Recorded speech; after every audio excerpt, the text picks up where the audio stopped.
Atom bomb سے پاکستان کا دفاع ناقابل تسخیر بنانے والے ڈاکٹر عبدالقدیر خان گزشتہ روز 80 برس کی عمر میں چل بسے۔ ان کے انتقال پر مختلف شعبوں سے تعلق رکھنے والی نمایاں شخصیات کے علاوہ شوبز سیلیبریٹیز نے بھی گہرے رنج و غم کا اظہار کیا۔ ڈاکٹر A.Q خان کو اتوار کی صبح طبیعت خراب ہونے پر نجی اسپتال لے جایا گیا۔ ڈاکٹروں سر توڑ کوشش کے باوجود بچانے میں کامیاب نہ ہو سکے۔ انتقال کے اعلان کے فوری بعد سوشل میڈیا پر ان کے قابل ذکر کارناموں کو یاد کرتے ہوئے دکھ کا اظہار کیا گیا۔ محوش حیات نے انہیں حقیقی ہیرو قرار دیتے ہوئے کہا کہ ان کی زندگی اپنے ملک کی خدمت کے لیے وقف تھی۔ قوم ڈاکٹر عبدالقدیر خان کی شکر گزار ہے۔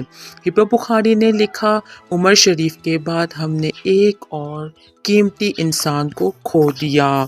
یہیں پر مزید بتائیں گے کہ علی ظفر نے کہا، قوم ہمیشہ ان کی مقروض رہے گی۔ اس کے علاوہ ثنا جاوید نے ڈاکٹر A.Q خان کو حقیقی ہیرو کہتے ہوئے کہا، جنہوں نے پاکستان کو ایٹمی ریاست بننے میں مدد دی، جنہوں نے اس مقصد کے لیے اپنی جان دی، جو انتہائی معزز پاکستانیوں میں سے تھے، انتقال کر گئے۔